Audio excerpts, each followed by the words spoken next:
आज के दिन 2022 में विराट कोहली ने टी20 की हिस्ट्री की सबसे बड़ी नॉक खेली थी। और मैं बड़ा लकी कंसीडर करता हूं अपने आप को कि उस टाइम मैंने ये नॉक मेलबर्न क्रिकेट ग्राउंड के बाउंड्री पे बैठ के देखी थी। एक एक बॉल, एक एक लम्हा दफन है मेरे अंदर। तो आपको मैं उस दिन की स्टोरी सुनाता हूं। सिर्फ 15% चांस थे इंडिया के जीतने के, और विराट कोहली ही वहां से मैच निकाल सकते थे। मुझे याद है इंडिया पाकिस्तान के इस मैच की बहुत ज्यादा हाइप थी। शायद उसकी बहुत बड़ी वजह एक ये भी थी कि आप एमसीजी में खेल रहे थे, मेलबर्न क्रिकेट ग्राउंड में, जहां पे तकरीबन 90,000 लोगों ने बैठ के मैच देखना था। इंडिया पाकिस्तान के दिन 90,290 लोगों ने तकरीबन ये मैच देखा था। एग्जैक्ट 90,293 लोग थे एमसीजी में। माहौल बना हुआ था और ये भी टेंशन थी कि शायद बारिश हो जाए। मुझे याद है मैच से एक दो दिन पहले मैं एमसीजी के पास जाके मैंने वीडियोस भी बनाई थी। आप में से काफी लोगों ने मुझे टी20 वर्ल्ड कप 2022 के टाइम पे ही देखना शुरू किया था, तो आपको याद होगा मैं किन वीडियोस की बात कर रहा हूँ। कैसा मौसम है, कल बारिश होनी है कि नहीं होनी। अच्छी न्यूज आपको देता हूँ, अभी धूप निकली हुई है। जो बारिश थी, अच्छा फर्स्ट ऑफ ऑल ये समझना बड़ा इंपॉर्टेंट है कि मेलबर्न एक बहुत बड़ा शहर है। तो अगर आपको वेदर के अंदर कहीं पे बारिश हो रही है तो वो जरूरी नहीं है कि वो एमसीजी के ऊपर। अभी मैं आपको एमसीजी दिखाता हूँ, बिल्कुल एमसीजी के सामने खड़ा हूँ। ये मेरे एक दोस्त का ऑफिस है और भाई क्या व्यू है, लिटरली एमसीजी के बिल्कुल सामने। अभी आपको दिखाता हूँ। रेडी है जी व्यू देखने के लिए? मेरा हाथ हटना है और आपने लिखना है माशाल्लाह। Oh man come on. मतलब आपके दफ्तर का ये व्यू हो, सामने एमसीजी हो, धूप निकली हुई है। Melbourne is such a big city, अगर कहीं पे बारिश है तो वो यहाँ पे नहीं है। और पहले लाइक कोई 80% बारिश थी संडे को, लेकिन फिर वो सैटरडे को चली गई। और उसके बाद सुबह अच्छी खासी बारिश हुई है, लेकिन उसके बाद इट्स ऑल गॉन। मुझे लगता है कि हमें अच्छी खासी गेम देखने को मिलेगी।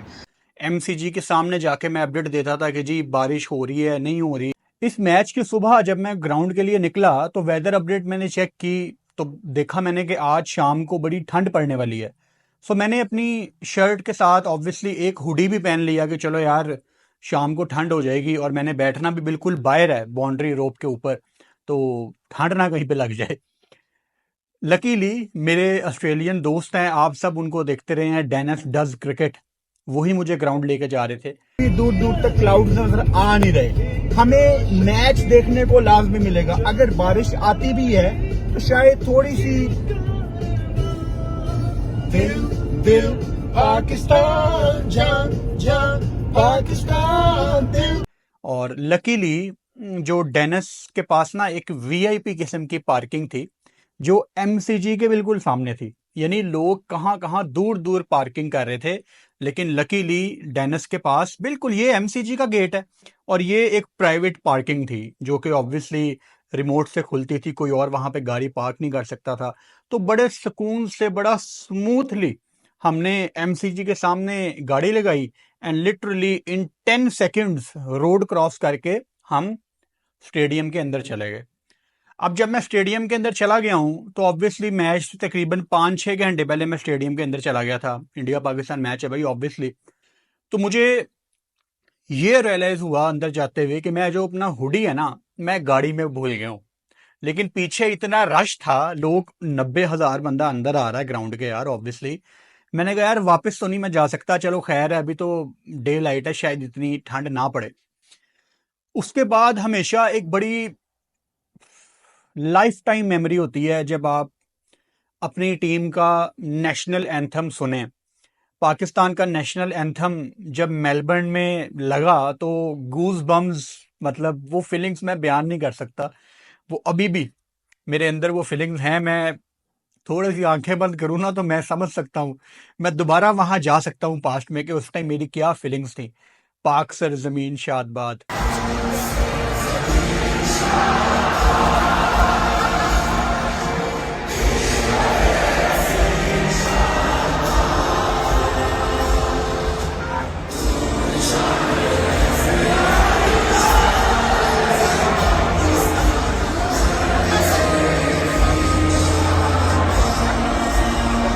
बहुत मतलब गूज बम्स वाली फीलिंग थी कि एमसीजी में, और एमसीजी को लेके क्या मैं आपको एमसीजी के बारे में बताऊं यार। आप किसी भी नॉर्मल क्रिकेट ग्राउंड में जाते हैं ना, आप ग्राउंड को देखते हैं, आपके सामने ग्राउंड है, लेकिन एमसीजी को आप ऐसे स्ट्रेट फॉरवर्ड नहीं देख सकते, बिकॉज वो यहां खत्म नहीं होता। एमसीजी है ऐसे, आपको ऐसे देखना पड़ता है, वो ऊपर एक स्टैंड है। तो हिसाब लगाओ, कोई भी जो नॉर्मल ग्राउंड है ना, उसको ये आई लेवल से थोड़ा सा ऊपर देखना पड़ता है और स्टैंड खत्म हो जाते हैं। लेकिन एमसीजी बॉस, आपको ऐसे देखना पड़ता है। तो वो जिंदगी में पहली दफा हुआ है कि मैं किसी क्रिकेट ग्राउंड के अंदर गया हूं और मैंने कहा यार ये क्या चीज है।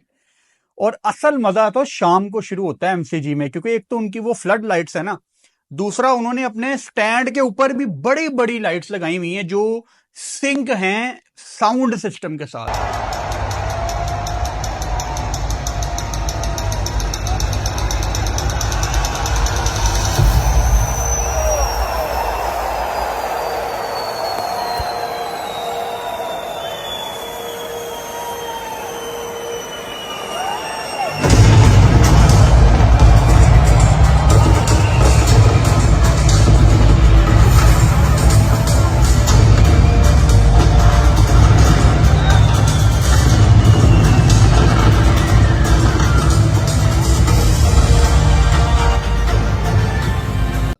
अनबिलीवेबल स्टेडियम, मतलब मुझे लग रहा था मैं फ्यूचर में हूं। और ये एमसीजी कितने सालों से अपने आप को चला रहा है, मतलब वो कितना आगे हैं हमसे। एक चौका बजता है, साउंड सिस्टम एमसीजी का, ओए होए, ये बेस आपके पूरे जिस्म के अंदर से गुजर के जा रही है, एंड विद लाइट्स के लाइट सिंक हो रही हैं। तो सोचो क्या माहौल होगा वहां पे। पाकिस्तान ने उस मैच में एक फास्ट बॉलर शॉट खिलाया था। जब पाकिस्तान बैटिंग करने आया ना, पाकिस्तान की प्लेइंग 11 हमें पता लगी, तो यकीन करो मीडिया बॉक्स में नीचे हर बंदा यही बात कर रहा था, यार पाकिस्तान ने ना एक फास्ट बॉलर शॉट खिलाया है। इंडिया के पास 4 तेज बॉल डालने वाले बॉलर्स थे। मोहम्मद शमी थे, अर्शदीप थे, हार्दिक पांड्या थे और भूवी थे। 4 तेज गेंदबाज थे। लेकिन पाकिस्तान के पास शहीन शाह अफरीदी, नसीम शाह और हारिस राउफ, और 2 स्पिनर से पाकिस्तान के पास, नवाज ऑब्वियसली उन पे हम अभी आते हैं, और दूसरे पाकिस्तान के पास शादाब खान थे। आपको वो जतिन के साथ विराट कोहली का इंटरव्यू याद होगा, जहां उन्होंने इंटरव्यू के दौरान कहा था कि मुझे पता था कि पाकिस्तान एक बॉलर शॉट खेल रहा है और मैं इंतजार कर रहा था चेस करते हुए। जब फैंस को यह बात पता थी, मीडिया के लोगों को यह बात पता थी, तो पाकिस्तान को यह बात क्यों नहीं पता थी, ये मेरी समझ से बाहर है। मतलब इतनी ठंड थी एमसीजी में, मैंने जिंदगी में 2 मैच इतनी ठंड में देखे हैं कि लिटरली इट वाज फ्रीजिंग। आपको याद होगा जैसे ही मैच खत्म हुआ था, सब प्लेयर्स ने हुडी पहन लिए थे, विराट कोहली को टॉवल से कवर कर लिया गया था। मतलब ये आम सीन्स नहीं थे, ये सीन नहीं दिखते हमें। तो सोचो कितनी ठंड होगी। मैं तो वैसे, मुझे लग रहा था मैंने घर जाके बीमार हो जाना अपने रूम में जाके, क्योंकि हुडी तो था नहीं और बाहर मैं एक बॉल भी मिस नहीं करना चाहता था। सो पाकिस्तान एक बॉलर शॉर्ट था। विराट कोहली, ऑब्वियसली आपको जब इंडिया की अर्ली ऑन विकेटें गिरी हैं, इंडिया के 4 आउट थे, आपको क्लियरली वहां से सेंस आ रही थी कि पाकिस्तान ये मैच जीतेगा, और मैं तो बहुत ही कंफर्टेबल था यार। एंड ऑब्वियसली एमसीजी में आप 90,000 लोगों के सामने खेल रहे हैं, and obviously being a Pakistani, I wanted Pakistan to win, और वो भी एमसीजी में। मतलब उसकी वाइब ही अलग है यार। आप दुनिया के किसी दूसरे मैदान में खेल लो, आप ओवल में खेल लो, ओल्ड ट्रैफर्ड में खेल लो, दुबई में खेल लो, वो सब बातें एक साइड में है, केप टाउन में खेल लो, बारबेडोस में खेलो, लेकिन एमसीजी, मतलब आपके और मेरे लिए एमसीजी की एक बड़ी अहमियत है। एमसीजी लॉर्ड्स ये एक अलहदा मुकाम रखते हैं हमारे लिए। तो वहां पे इतना बड़ा मैच, और ख्वाहिश थी कि पाकिस्तान इंडिया को हराए, और पाकिस्तान, मतलब इजीली 85% पाकिस्तान के चांस थे उस मैच को जीतने के। उसके बाद कैसे मेरे सामने या हम सब के सामने एक एक मिनट में इंडिया उस गेम को साइड पे लेके जाता रहा, आखिर तक भी यकीन नहीं आ रहा था। मतलब मुझे था कि ठीक है, विराट एक नॉक खेल रहा है, अच्छी नॉक है। जैसे जैसे विराट आगे जाता जा रहा है ना नॉक को लेके, वैसे वैसे ना, मैं अपना पर्सनल एक्सपीरियंस आपको बता रहा हूं, मैं अंदर से सुन्न होता जा रहा था कि ये क्या हो रहा है। और जब तक नवाज ने आखिरी ओवर नहीं ना कराया, उससे पहले तक आई वॉज होपफुल कि यार पाकिस्तान ये मैच नहीं हार सकता यहाँ से। लेकिन जब नवाज आखिरी ओवर डालने आया ना, वो भी भाग के, मैंने उसी टाइम अपना सामान उठाया। मैं ग्राउंड में बैठा हुआ हूँ, लेकिन मैं ऐसे मैंने नजरें नीचे कर ली थी because I just could not watch it. तो आखिरी ओवर मैंने नहीं देखा। मैं ग्राउंड में बैठा हूँ लेकिन मैंने आखिरी ओवर नहीं देखा, क्योंकि मुझे इतना गुस्सा आ रहा था उस टाइम कि यार ये एक बॉलर शॉट खेल रहे हैं और नवाज भाग के बॉलिंग करा रहा है, जिसका मतलब है कि Pakistan wanted him to bowl fast because they were short one bowler, और उनको पता लग गया था। मतलब ऑपोजिशन के विराट कोहली को पता है कि ये एक बॉलर शॉर्ट है, लेकिन हमारे कप्तान को नहीं पता था। नवाज का वो अंपायर का डिसीजन, कोहली का प्रेशर डालना, वो सारे फैक्टर इस मैच में हैं। लेकिन क्या इन सारे फैक्टर्स की वजह से वो ग्रेटनेस कम हो जाती है विराट कोहली की नॉक की? नहीं। वो जो नॉक थी, वो शायद अब विराट कोहली दोबारा भी चाहे तो शायद वो नॉक नहीं खेल सकता, क्योंकि वो उसकी सारी जिंदगी की मेहनत का निचोड़ था। जो आपको मिलता है, आपकी जो मेहनत है ना, वो कभी जाया नहीं जाती। आपकी मेहनत आपको जिंदगी में किसी पॉइंट पे एक जाके मिलती है।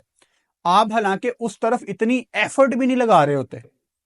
वो मुझे एक बड़ी खूबसूरत बात याद आती है, शायद एडन गिलक्रिस्ट की ये बात थी या Matthew Hayden, I think Hayden की ये बात थी। हेडन ने एक बड़ी खूबसूरत बात की थी कि आप अगर जबरदस्ती बटरफ्लाई पकड़ने जाएंगे ना तो आपसे नहीं पकड़ी जाएगी, लेकिन अगर आप किसी अच्छी जगह पे अच्छे जोन में मेहनत करके खड़े हुए हैं ना एक जगह में, तो बटरफ्लाई खुद ब खुद आपके शोल्डर पे आके बैठ जाएगी। तो यही है कि आपने जिंदगी में कभी इतनी मेहनत की होती है, विराट कोहली इतनी कुर्बानियां दी होती हैं, इतने सेक्रीफाइस दिए होते हैं खाने के, फैमिली के, कितनी क्रेविंग्स होती हैं खाने की यार हमें देसी लोगों को, और वो भी दिल्ली का लौंडा जो मतलब क्या क्या खा के बड़ा हुआ है, स्ट्रीट फूड, कितनी क्रेविंग्स, कितनी सेक्रीफाइसेस। फूड का मैं इसलिए मेंशन कर रहा हूं बिकॉज हम लोग गिव अप कर देते हैं फूड के आगे। भाई हम लोग जीते ही खाने के लिए हैं, ठीक है, हमें हर स्ट्रीट फूड खाना है। तो बड़ी कुर्बानियां दी हैं यार उसने, और सारी जिंदगी की मेहनत उस दिन काम आई। वो जो प्रैक्टिस थी वो ऑटोमेटिकली उसकी गेम उसको दे रही थी। उस टाइम वो बहुत ज्यादा कोशिश भी नहीं कर रहा था अर्ली ऑन, लेकिन इतनी प्रैक्टिस जब आप करते हैं, मुझे वो मोमेंट नहीं भूलता जब विराट कोहली ने इंटरव्यू में ये कहा ना मैच के बाद, कि जब हारिस राउफ मेरे सामने आया, और उस टाइम हारिस राउफ को छक्के नहीं भरे थे यार, he was a beast at that time. और हारिस राउफ के अगेंस्ट ये सोचना कि अगर तो ये गेम जीतनी है, I have to hit him 2 sixes. ये जब मैंने विराट कोहली की बात सुनी ना, मेरा दिल हिल गया था यार, ये बंदा किस जोन में है। कोई दुनिया का दूसरा क्रिकेटर होता वो गेम को आखिर तक लेके जाता कि देखते हैं ये इसका मेन ओवर है, ये निकाल लो। बट उसने उनके सबसे खतरनाक बॉलर के ऊपर चांस लिया कि अगर तो मैंने मैच जीतना है तो मैंने हारिस राउफ को 2 छक्के लगाने हैं। ये विराट कोहली ही कर सकता था। एंड हार्दिक पांड्या की जो पार्टनरशिप थी उसको आप नहीं भूल सकते। बहुत इंपॉर्टेंट बारी खेली थी विराट कोहली ने। विराट जिस जोन में खेल रहे थे, उनको जिस तरह के सपोर्ट चाहिए थी, वो हार्दिक पांड्या की तरफ से थी। तो credit goes to Hardik Pandya as well. और पाकिस्तान ने एक ठीक टोटल लगाया था 159 उन कंडीशंस में। इतनी सर्दी थी, इतना बॉल वहां पे मूव हो रहा था। और अगेन पाकिस्तान में जिसको T20 का प्लेयर नहीं कहते कि शान मसूद, उस मैच में पाकिस्तान का हाईएस्ट स्कोरर कौन था? शान मसूद। रिजवान ने शायद 4 किया था, बाबर आजम ने 0 किया था, शान मसूद ने 52 किया था, और इफ्तिखार ने शायद किया था 130 के स्ट्राइक रेट से शायद 51। हाँ, 52 शान ने किया था, 51 रिजवान ने किया था। तो जिसको आप गालियां, यही तो मसला है कि जो आपको रन्स करके देता है वो आपका फेवरेट नहीं होता, फिर आप कहते हैं इसको टीम से बाहर निकाल दो। तो T20 वर्ल्ड कप 2022 में पाकिस्तान का हाईएस्ट स्कोरर कौन था? शान मसूद। लेकिन पाकिस्तान में लोग कहते हैं कि ये T20 का प्लेयर नहीं है। तो जो T20 का प्लेयर है वो आपको मुबारक हो भाई। खैर, वो जो मैच है ना यार, वो मेरे नज़दीक T20 की हिस्ट्री का सबसे बड़ा मैच है। और ऑनेस्टली आपको बताऊंगा, जब उस मैच को हारने के बाद मैं ग्राउंड से बाहर वॉक कर रहा था ना, कहीं ढोल बज रहे हैं, लोग डांस कर रहे हैं। ऑब्वियसली इंडिया की पॉपुलेशन बहुत ज़्यादा है, वहाँ पर 75% क्राउड तकरीबन इंडियन था एमसीजी में, and they were celebrating, and why not, बहुत बड़ा मैच था वो। सब कुछ मैं देख रहा हूँ और मैं सुन फील कर रहा था, सुन। मतलब होता है ना कि आप चल रहे हैं, आपके इर्द गिर्द ढोल बज रहा है, लोग नाच रहे हैं, लेकिन you don't feel anything. It was that kind of feeling. और जब मैं बाहर निकला हूं ना, तो मुझे पता था कि पाकिस्तान ने आगे इंडिया के अगेंस्ट फ्यूचर में खेलना है वगैरह वगैरह, लेकिन दिल से एक बात निकली कि यार, इस मैच का जो बदला है ना, वो एमसीजी में ही पूरा होना है। यानी पाकिस्तान इंडिया को जहां मर्जी हरा दे, ये मैटर ही नहीं करता। एमसीजी की हार मेरे नजदीक बहुत बड़ी हार थी। उसके बाद पाकिस्तान अहमदाबाद में खेला, वो बाद की बात है, लेकिन 2022 में वो दुनिया का सबसे बड़ा क्राउड था जिसके सामने इंडिया पाकिस्तान का मैच हुआ था, और उस मैच को हारना, वो भी ऑस्ट्रेलिया जैसे कंट्री में। मतलब आप जो ऑस्ट्रेलिया इंग्लैंड वगैरह में परफॉर्म करते हैं, दुनिया के बड़े अखबार आपको हेडलाइन देते हैं। वो मोमेंट बहुत बड़ा था, वो मैदान बहुत बड़ा था, वो रात बहुत बड़ी थी, खत्म नहीं हुई वो रात।